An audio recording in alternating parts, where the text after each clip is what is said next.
La gardienne de la fissure dans l'univers. La femme qui voit loin était assise dans l'obscurité de la grotte, scrutant une eau sombre comme de l'encre au fond de son bol médecine noirci. La lumière du feu qui vacillait lançait des vagues de lumière à la surface de l'eau. Elle se sentait captivée par son propre reflet. Ses yeux se miraient dans un puits sans fond et l'eau semblait s'ouvrir, révélant un autre espace d'une profondeur insondable. Dans l'immensité couleur indigo qui s'élevait de l'eau silencieuse, les étoiles apparurent, lui permettant de faire voyager son esprit à travers l'univers qui se révélait sous ses yeux. Elle voyagea à l'intérieur de son oranda, revêtue de son essence spirituelle, se rendant dans les mondes à l'intérieur des mondes qui s'ouvraient pour qu'elle les découvre. Le passage des planètes, d'étoiles, de comètes, de tourbillons d'énergie et autres corps célestes la fit se sentir une avec la création. Elle pouvait voir le mouvement du souffle du grand mystère, alors que de nouveaux mondes s'exhalaient dans le vide de l'espace immense. Elle continua à voyager, percevant chacune des merveilles du bol médecine étoilé du ciel de la nuit. Elle dépassa des myriades de feux de camp, blottis les uns contre les autres, qui formaient une grande arche de part et d'autre de la nation du ciel. Elle remarqua les formes des esprits des ancêtres qui tenaient conseil autour des feux de camp des étoiles. Elle les vit, là, saluer, au passage en agitant les mains. Les esprits de certains guerriers firent route avec elle sur leurs fantomatiques cheveux blancs, l'accompagnant d'un feu jusqu'au suivant, et d'autres l'escortèrent en courant sur les vents. La femme qui voit loin s'imprégnait de chacune des apparitions, nouvelles dans son champ de vision. Des planètes traversaient l'étendue de l'espace en s'illuminant d'un millier de soleils. Des radieuses couleurs, aux multiples nuances, s'élançaient dans le sillage des corps célestes, et c'était un régal pour les yeux. La mère de clan pouvait voir dans le lointain ce qui semblait être un orage d'éclairs. Dans le vide couleur de mur, des bâtons de feu semblaient crépiter silencieusement les uns sur les autres, comme les lumières d'une bataille.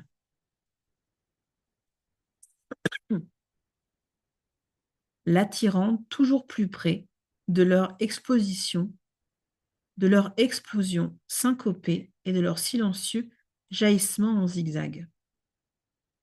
Au milieu du cercle de ces danseurs de feu s'éleva une vision. Une fissure se dessinait.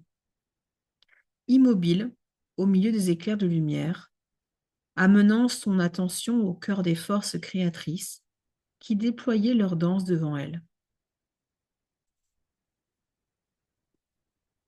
Elle entendit la voix de Mère Terre. Toi qui vois loin, ce que tu vois là est le feu sacré de la création. Aie confiance, suis le mouvement, vois et prends connaissance de ce qui est là. La fissure dans l'univers recèle la porte d'or de l'illumination qui mène à tous les autres plans de conscience. Tu as voyagé dans l'immensité des mondes à l'intérieur de ta propre essence spirituelle, de ton oranda. Les mondes à l'intérieur des mondes, qui constituent l'espace sacré de ton être, attendent que tu les découvres. Tu seras la gardienne de la porte qui permet de traverser la fissure dans l'univers des opposés. En explorant son oranda, chaque membre de la tribu humaine pourra découvrir et reconquérir sa faculté de voir la vérité de l'unité. La voix s'évanouit et la femme qui voit loin voyagea plus loin dans la fissure. S'avançant dans la danse explosive du feu sacré devant elle, elle ne sentit aucune brûlure. Sa forme spirituelle traversa l'embrasement et parvint à l'abîme hors du temps.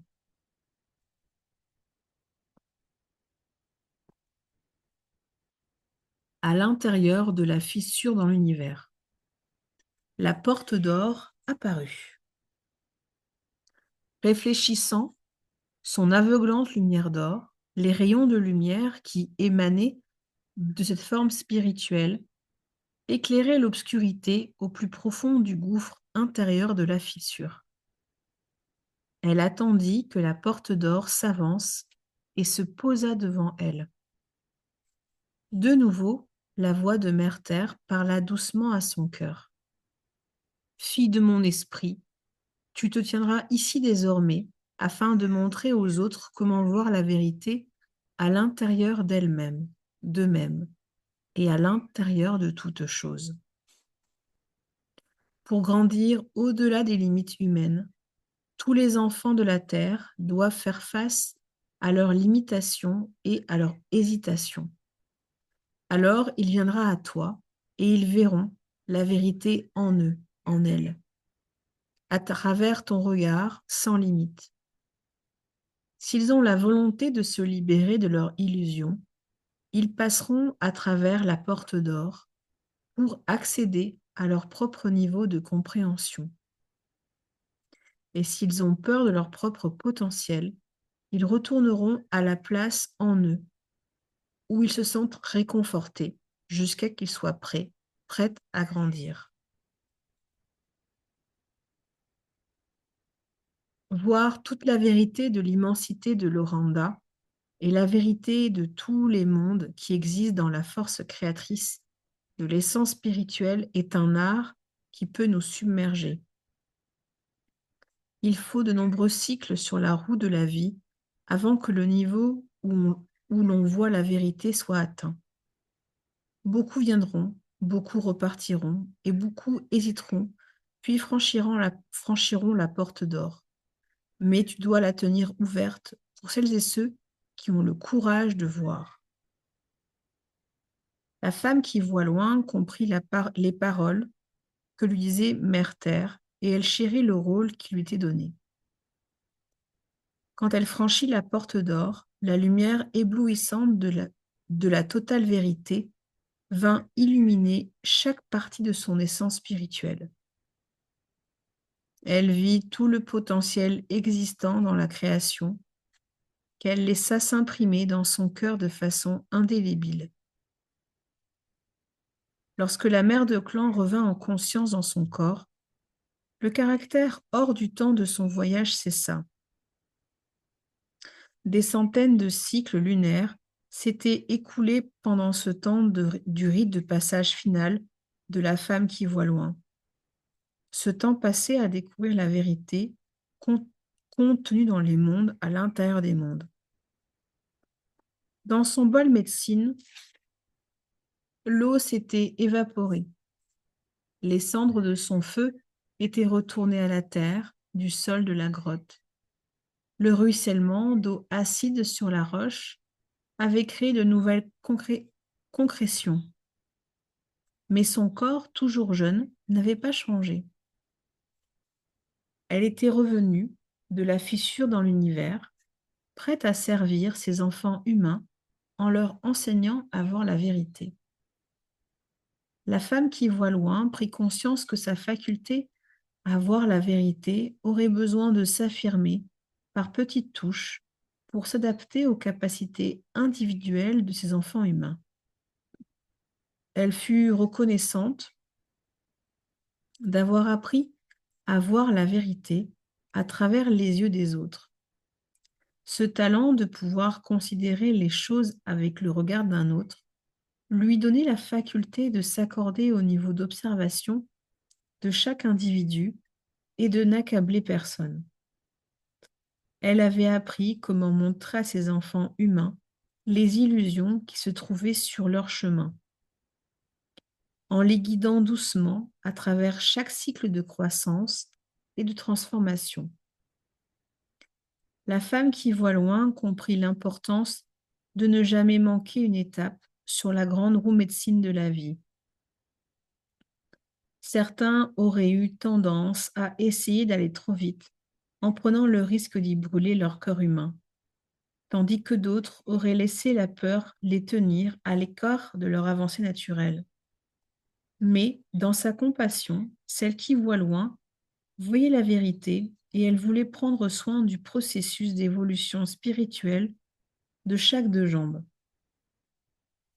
Le grand mystère n'avait pas à être résolu, et ce même mystère présent dans toutes les parties de la création permettait que la beauté de chaque forme de vie se manifeste en son temps.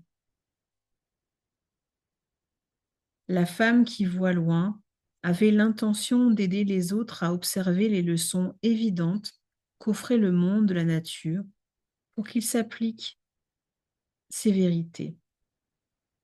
Les animaux pourraient montrer aux deux jambes comment se servir de leur corps physique et de leurs caractéristiques personnelles pour survivre et pour gagner en longévité.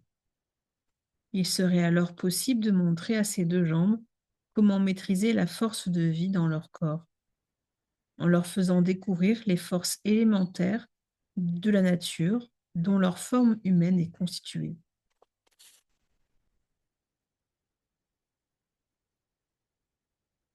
Grâce à la découverte de ces vérités, tous les êtres humains pourraient ainsi avoir une vue d'ensemble et saisir la vastitude qui s'offre à leur esprit. Les humains en viendraient à comprendre que toute chose, eux-mêmes y compris, était porteuse d'une forme spirituelle.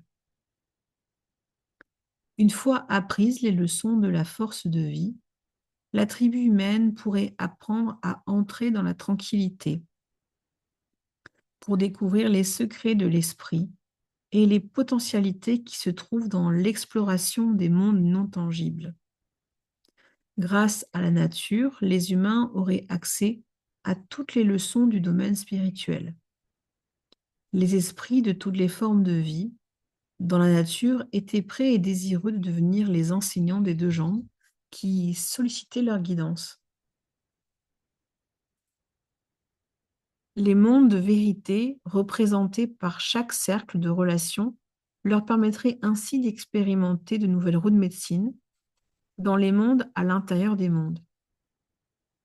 La femme qui voit loin pourrait voir les schémas d'évolution spirituelle qui s'élargisseraient en spirale pour créer devant elle le futur probable de la tribu humaine. Son corps, son cœur fut réjoui de sentir comment son rôle dans l'évolution de la tribu terrestre pourrait aider le potentiel de croissance de ses enfants humains et de toutes les formes de vie à s'accomplir. Voir la vérité est un don en constante évolution qui mène à de nouvelles compréhensions du grand mystère et de la façon dont tout est en perpétuelle croissance et transformation au sein de la source originelle. La femme qui voit loin passa de nombreux hivers à redécouvrir les miracles de la vie sur la planète mère. Elle montra à ses enfants humains la façon d'observer les changements du temps ainsi que la divination à travers les éléments de la nature. Elle leur montra comment lire les figures du peuple des nuages et comment comprendre les messages qui leur étaient présentés dans leur vie. Elle enseigna à ses enfants humains la lecture des dons de la force de vie que l'on rencontre partout dans la nature, comme autant de signes pour guider chacun sur le chemin sacré qui lui est propre. Apprendre à voir n'était pas une tâche facile pour certains humains. Ces deux jambes bornées prétendaient que s'ils ne pouvaient pas voir toute la vérité d'un seul coup d'œil, c'est parce que la vérité n'était pas là. La femme qui voit loin ne se souciait pas du fait que les humains se montraient désireux de voir et d'autres pas. La peur de l'inconnu troublait la tribu humaine parce qu'ils n'avaient pas développé la faculté de discerner la vérité dans toutes les leçons. Dans sa profonde compassion, la femme qui voit loin prenait soin de ceux qui avaient peur, et elle les guidait doucement à travers un grand nombre d'étapes de guérison qui leur permettaient de lâcher leur peur en ne regardant pas plus loin qu'ils étaient prêts à voir. Vint le soleil, où, alors que la femme qui voit loin était en train de passer du temps dans la solitude, un garçon arriva en trébuchant sur le chemin rocailleux qui menait à sa grotte depuis les sources chaudes. Portant dans ses bras fatigués le corps meurtri et inerte de sa sœur. Il lui expliqua qu'elle avait été violée, battue et laissée pour morte par des chasseurs nomades. Il étendit le corps de la jeune fille aux pieds de celle qui voit loin. Il voulait savoir s'il y avait une chance pour que sa sœur revienne de la terre éternelle. Les yeux de la jeune fille étaient fixes et ne regardaient plus rien. Une grimace de terreur verrouillait toujours ses mâchoires, comme si pour elle le temps s'était figé. Elle avait 14 hivers passés, mais on pouvait craindre qu'elle ne passe pas un soleil de plus. Elle n'avait ni parlé ni mangé, n'avait rien bu et n'avait pas bougé depuis qu'il l'avait trouvée. Ils avaient voyagé pendant 3 soleils et 3 sommeils pour amener la jeune fille à la femme qui voit loin, son dernier espoir. Celle-ci cacha ce qu'elle ressentait pour pouvoir l'examiner. Elle dut passer outre sa colère et le sentiment d'avoir le cœur brisé pour voir si l'esprit de la jeune fille avait été détruit pour toujours.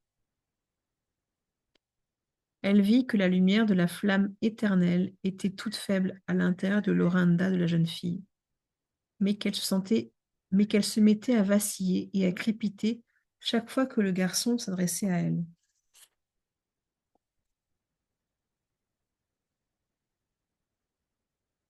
La femme qui voit loin travailla à ce que la jeune fille, qui s'appelait Lumière d'étoile, Starfire, ne perde pas contact avec la vie.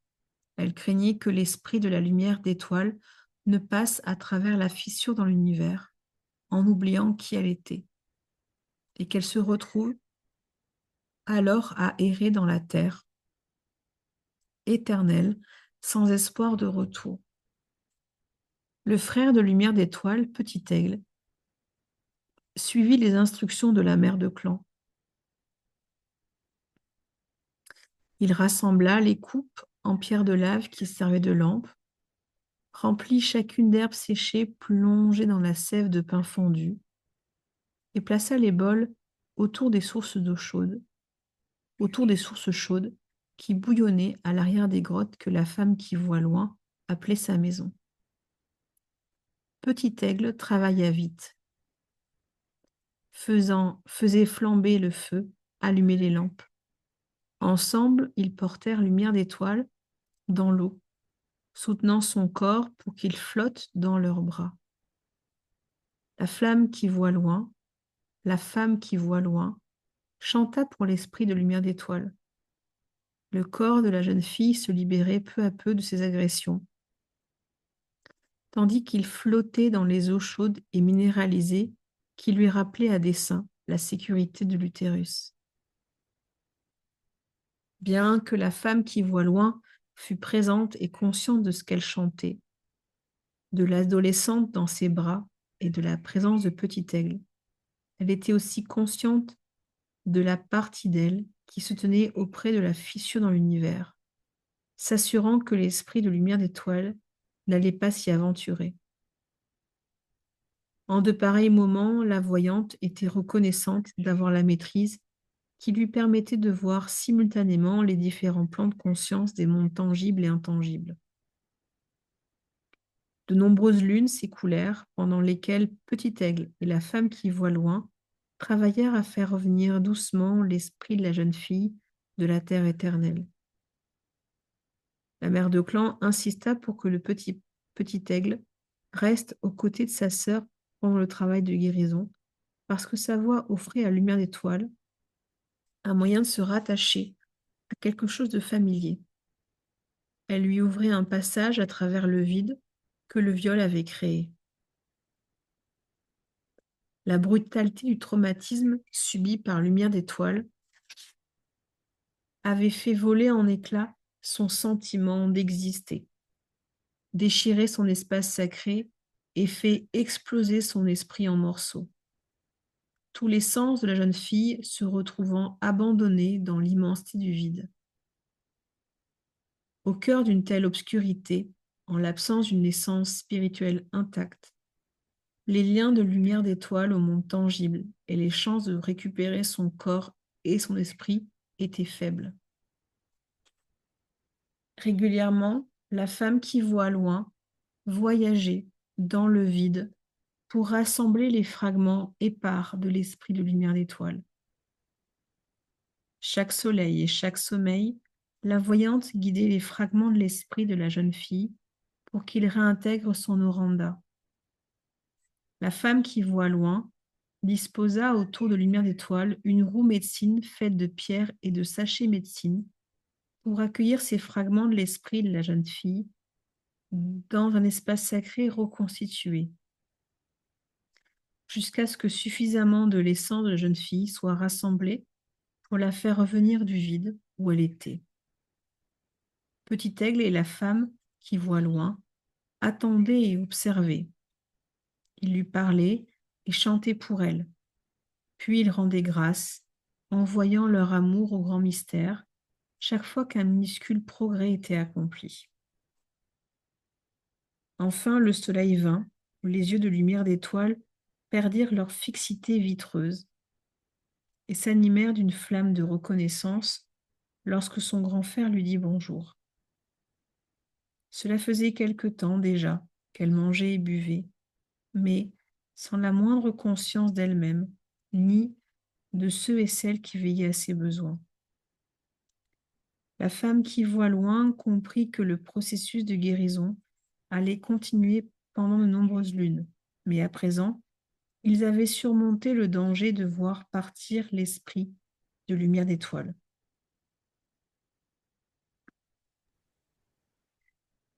Peu à peu, Lumière d'étoile commença à faire confiance à la femme qui voit loin. La mère de clan lui fit passer une multitude d'étapes de guérison pour lui permettre de retrouver son intégrité. Elle apprit ainsi à prendre soin d'elle et de son hygiène, à se nourrir, à parler de ses sentiments, à marcher dans la nature et à se sentir en sécurité. Elle s'enracina fermement dans le monde tangible de la vie de famille. Le rire montait aux lèvres de Lumière d'étoile quand elle partageait les pitreries de Petit Aigle, s'amusant du récit du match nul dont il avait été témoin dans le vallon entre l'ours et l'abeille. La médecine du passage des lunes avait agi, en permettant à Lumière d'étoile de profiter du quotidien joyeux de la vie de la femme qui voit loin. Petit Aigle et Lumière d'étoile, n'ayant plus de parents, restèrent auprès de la femme qui voit loin pendant de nombreuses saisons. De temps en temps, d'autres humains venaient solliciter la sagesse de la mère de clan. Ils parcouraient de grandes distances pour entendre ce que la femme qui voit loin avait à dire. Le jour vint où il fut temps pour Petit Aigle de partir puisqu'il avait trouvé une compagne dans un des groupes de deux jambes venus leur rendre visite. Lumière d'étoile fut attristée du départ de Petit Aigle, mais elle avait adopté celle qui voit loin en tant que mère, et elle sentait que les grottes et les sources étaient à présent sa maison. Petit Aigle et sa compagne promirent qu'ils reviendraient rendre visite aux deux femmes qui faisaient partie de leur famille. Lumière d'étoile, n'ayant aucun désir de vivre avec un compagnon ou d'avoir des enfants, avait décidé de se former auprès de la femme qui voit loin pour développer ses capacités naturelles de voyante et de rêveuse. Après le départ de Petit Aigle, Lumière d'étoile commença très sérieusement son entraînement. La femme qui voit loin mit à l'épreuve sa fille adoptive au cours de leur marche médecine, en demandant à la jeune fille de fermer les yeux de temps en temps et de décrire en détail tout ce qu'elle avait vu durant les moments précédents. Quand des visiteurs venaient au foyer des deux femmes, Lumière d'étoile était interrogée sur ce qu'elle avait remarqué lors de leur passage. Par l'observation des vérités évidentes du monde tangible et en étant capable de les restituer en détail, Lumière d'étoile affina sa faculté de voir.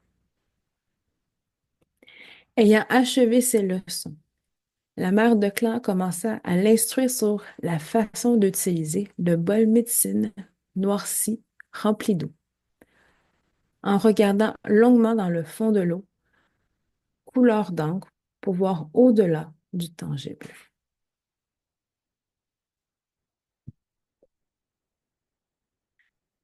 La femme, la femme qui voit loin comprit que Lumière d'étoile possédait d'excellentes capacités.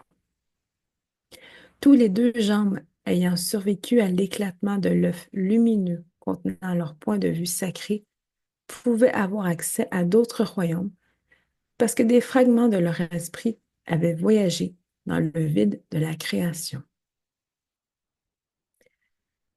Le processus pour devenir voyante ou rêveuse mettrait à l'épreuve la force de Lumière d'étoile.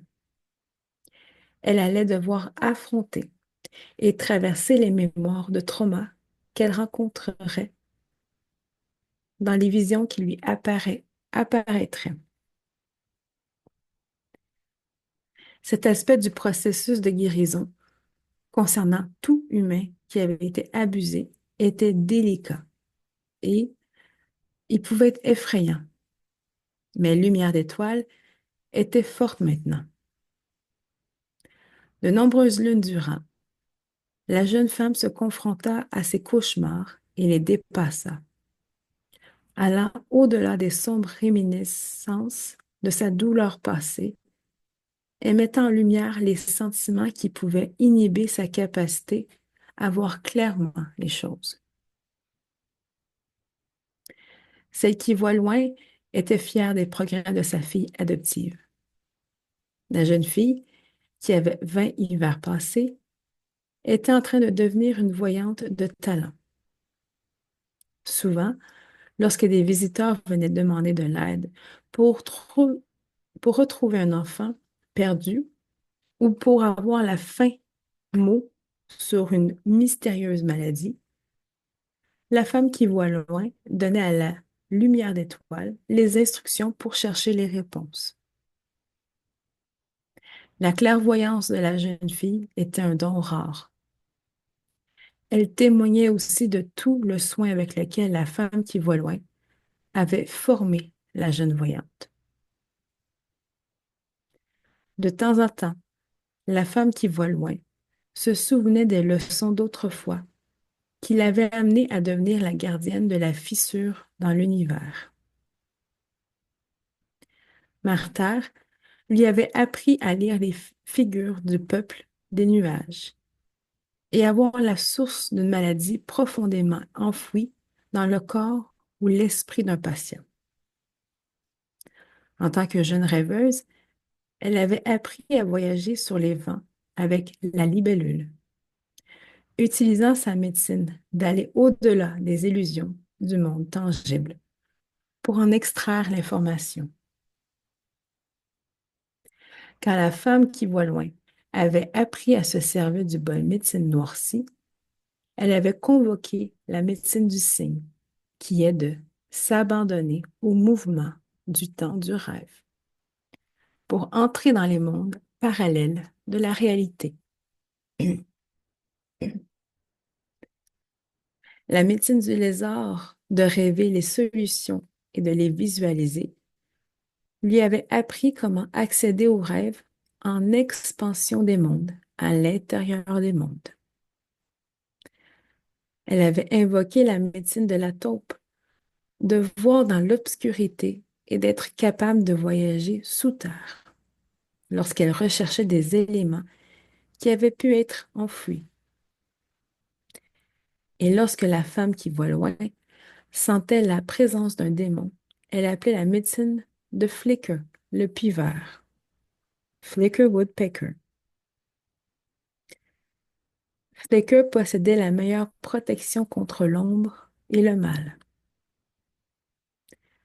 La prophétesse pouvait aussi laisser son esprit chevaucher le dos d'une panthère lorsqu'elle recherchait la vérité au sujet d'événements qui se produiraient dans le futur, parce que la panthère détenait la médecine de bondir sans peur dans le vide de l'inconnu. Les yeux jaunes de la panthère voient clairement, même dans le néant de l'espace vide, parce qu'ils sont de la couleur de grand-père soleil. Ces esprits totems de la nature étaient les enseignants et alliés de la femme qui voit loin. Ils l'aidaient dans sa quête incessante de voir la vérité dans tous les royaumes. Avec l'aide de l'aigle, Lumière d'étoile retrouva la passion qui illuminait sa faculté de voir. Les idéaux élevés de l'aigle avaient permis à la jeune fille de savoir qu'elle avait en elle la capacité de reconquérir par elle-même son intégrité et la façon dont elle se sentait avant d'avoir été violée. Chaque fois que Lumière d'étoile ramenait un fragment d'elle-même dans son espace sacré, l'aigle lui faisait don de nouvelles clartés d'esprit, l'amenant finalement jusqu'à l'endroit où la femme qui voit loin pourrait lui faire traverser en toute sécurité la fissure dans l'univers. La femme qui voit loin entra dans sa grotte au moment où la lumière faiblissante de grand-père soleil teintait le monde au dehors de chatoyantes nuances de vermillon. Elle regarda Lumière d'étoile en lui tendant une petite torche de brindilles allumée et rompit le silence. Ma fille, le temps est venu pour toi de voyager au-delà des royaumes que tu as explorés. Va te purifier dans l'eau bouillonnante des sources chaudes, puis rejoins-moi dans la caverne où nous nous servons du bol médecine pour nos quêtes de vision. Lumière d'étoile hocha la tête, puis, sans hâte, sortit de la grotte. Sa totale confiance dans son enseignante et mère adoptive avait instillé en elle un sentiment de sécurité. La femme qui voit loin s'émerveilla de l'attitude équilibrée que révélait l'acceptation de la jeune rêveuse. Lumière d'étoile avait aussi bien maintenu sa relation à Martère et à la réalité tangible que développer sa compréhension du monde intangible en ayant recours à la médecine du dauphin sur la manière d'utiliser la respiration pour se brancher sur l'énergie disponible, sur la force de vie ou mana.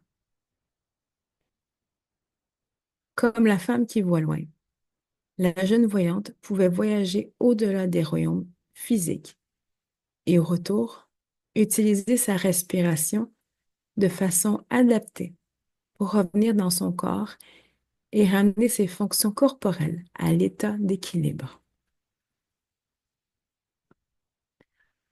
Pendant que Lumière d'étoile se préparait pour le voyage, la femme qui voit loin s'assit avec ses souvenirs. Elle se rappela chacun de ses pas sur son propre chemin et comment il lui avait permis d'affiner les compétences dont elle disposait à présent. Elle passa en revue les heures qu'elle avait consacrées à apprendre à concentrer son esprit sur un endroit, de façon à pouvoir, dans le temps du rêve, projeter son esprit en ce même endroit. Elle vit les leçons qu'elle avait maîtrisées en calmant ses pensées et en suivant les visions entrevues jusqu'à ce qu'elle lui révèle l'image complète de la vérité. Elle se souvint de ses frustrations et de ses victoires tout au long du chemin ardu pour devenir voyante, jusqu'au moment où elle avait ressenti à l'intérieur de son être une sensation d'accomplissement. Durant la traversée de Lumière d'étoiles, elle ferait, elle aussi, un pas de plus vers la complétude. La femme qui voit loin se remémora les paroles d'encouragement de Martha lorsqu'elle avait appris à maîtriser les dons qu'elle avait reçus. Martha l'avait bénie en lui transmettant cette médecine de voir la vérité. À présent, la femme qui voit loin était responsable de la transmission de ces mêmes compétences à tous ceux et toutes celles de la tribu humaine. Ces lumières d'étoiles réussissaient à passer à travers la fissure dans l'univers. Alors, l'ultime rite de passage de la femme qui voit loin serait achevé. La mère de clan saurait qu'elle avait impeccablement formé une autre femme qui porterait à son tour la responsabilité de transmettre cette médecine à d'autres. Le soin, la patience, la tendresse avec laquelle la femme qui voit loin avait guidé Lumière d'étoile pour l'aider à développer ses aptitudes donnerait de l'éclat à toute la tribu humaine. Le succès de Lumière d'étoile serait le signe que le cercle d'expérience de la femme qui voit loin était accompli et que la médecine de la voyance et du rêve serait en tout temps disponible pour l'humanité.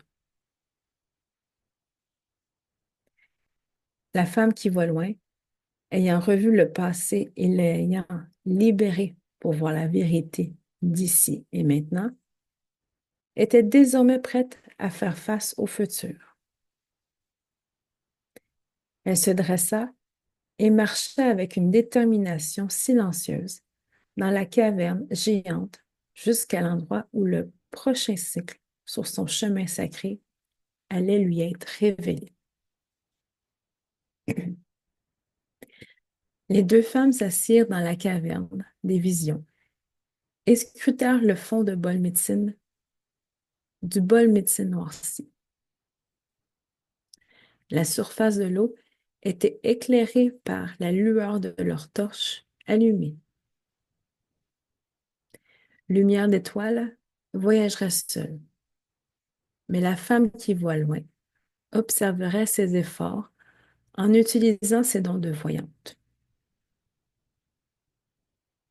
Lumière d'étoile fit fusionner sa conscience avec l'eau et le feu qu'elle voyait dans le bol médecine en se concentrant sans ciller. Doucement, elle abandonna son esprit au mouvement des forces de vie élémentaires, du feu et de l'eau, se servant du feu pour brûler ses idées vagabondes et de l'eau pour nettoyer tout son être du besoin de contrôler le voyage. Elle continua en faisant monter le magnétisme de Martha depuis le sol, en dessous d'elle, jusqu'au centre de gravité de son corps, son utérus. Par la respiration, elle amena l'élément air dans ses poumons et utilisa le souffle de vie pour stabiliser ses fonctions corporelles. Enfin, elle ouvrit son cœur et lâcha prise, s'abandonna à l'amour du grand mystère. La connexion était à présent achevée. Elle combinait les chefs de clan de l'air, de la terre, de l'eau et du feu avec leur pur potentiel créateur du grand mystère en émagnant, en émagnant, en amalgamant ses forces naturelles avec la loi divine à l'intérieur de son oranda. À travers l'espace sans limite, Lumière d'étoile voyagea sur un rayon d'amour, apercevant les paysages de ses précédents voyages dans sa traversée de la vaste étendue du vide. Beaucoup de temps se passa à travers le temps du rêve pour atteindre enfin des territoires qu'elle ne connaissait pas. L'arc de beauté se tenait devant elle, scintillant de lumière, scintillant de la lumière des étoiles. Cette arche pailletée était incrustée de perles qui représentaient les perles de la sagesse, ainsi que de rubis qui miroitaient dans la lumière d'or. L'arc de beauté dit à la lumière d'étoiles, enfant de la femme qui voit loin, la flèche de ta forme spirituelle peut venir armer la corde de mon arc et être tirée dans le vide si tu possèdes la foi qui se reflète dans le rouge de ces pierres précieuses serties dans mon arceau. Tout comme toi qui as vécu avec le grain de sable de la vie humaine. L'huître produit des perles de sagesse, et ce sont elles qui t'ont amené jusqu'ici sur ton chemin de guérison. Es-tu prête à voyager plus loin? Lumière d'étoile acquiesça, et la forme de son esprit fut envoyée par l'arc de beauté dans le vide de l'inconnu. Des couleurs étincelantes filaient sur sa trajectoire, brouillant le passage du rêve, alors qu'elle s'engageait loin et vite dans de nouveaux royaumes du temps du rêve. Lorsque sa vision se clarifia, elle vit la danse erratique d'éclairs de lumière dans le lointain. Elle ne put faire autrement que de s'avancer vers l'orage silencieux des forces créatrices. Elle semblait être attirée avec facilité, comme menée par sa propre fascination. Soudain, alors qu'elle arriva tout près des bâtons de feu qui crépitaient silencieusement devant elle, elle aperçut une lumière couleur abricot qui lui rappelait le lever de grand-père soleil. La radieuse couleur abricot se nuançait de légers contrastes de teintes jaunes bouton d'or ou tournesol et révélait au centre de cette orbe d'or flamboyant un large gouffre, comme s'il était ouvert en deux. Devant cette énorme fissure dans l'espace, une silhouette apparut, délicatement bordée par la lumière de l'or le plus fin. La silhouette prit davantage de consistance et Lumière d'étoile fut attirée tout près d'elle, jusqu'à ce qu'elle puisse enfin voir le visage de cette forme spirituelle. Les bras accueillants de la femme qui voit loin entourèrent la forme spirituelle de la jeune fille, qui ressentait circuler à travers son être tout l'amour de l'univers. Ensemble, elles observèrent la porte d'or de l'illumination qui apparaissait, émergeant de la fissure dans l'univers. La femme qui voit loin s'écarta pour examiner sa fille. les yeux remplis de compassion. Une lumière aveuglante apparut à l'intérieur de la forme spirituelle de lumière d'étoile, à l'endroit du cœur dans un corps humain. L'éternelle flamme d'amour vivait avec passion à l'intérieur du corps de rêveuse de la jeune fille, ce qui signifiait qu'elle avait pardonné à ceux qui l'avaient blessée et qu'elle avait vu la vérité sur la façon dont sa douleur lui avait servi en l'ouvrant au don qu'elle possédait à présent. Elle était devenue une guérisseuse qui avait été guérie en traversant la nuit noire de l'âme pour restaurer l'amour. Son lien au Créateur et à toutes les formes de vie était total. Lumière d'étoile fit un signe de tête à sa mère, et laissa la lumière d'amour qui jaillissait de son corps la porter à travers la fissure dans l'univers. Les visions que chaque être humain rencontre de l'autre côté de la porte d'or, en franchissant la fissure dans l'univers, sont des reflets de joie qui existent au-delà des illusions, de nos préoccupations matérielles. Dans cet autre monde, il nous est montré comment utiliser l'énergie qui nous a servi auparavant à nous guérir pour faire à présent l'expérience de la joie de la vie humaine. Les mondes à l'intérieur des mondes sont ouverts à tous les deux genres qui choisissent d'aller au-delà de la souffrance qui limite notre faculté de voir la vérité. La femme qui voit loin se tient pour toujours près de la fissure dans l'univers, gardant la porte d'or de l'illumination ouverte à ceux et celles qui ont des oreilles pour entendre, des yeux pour voir et un cœur pour comprendre.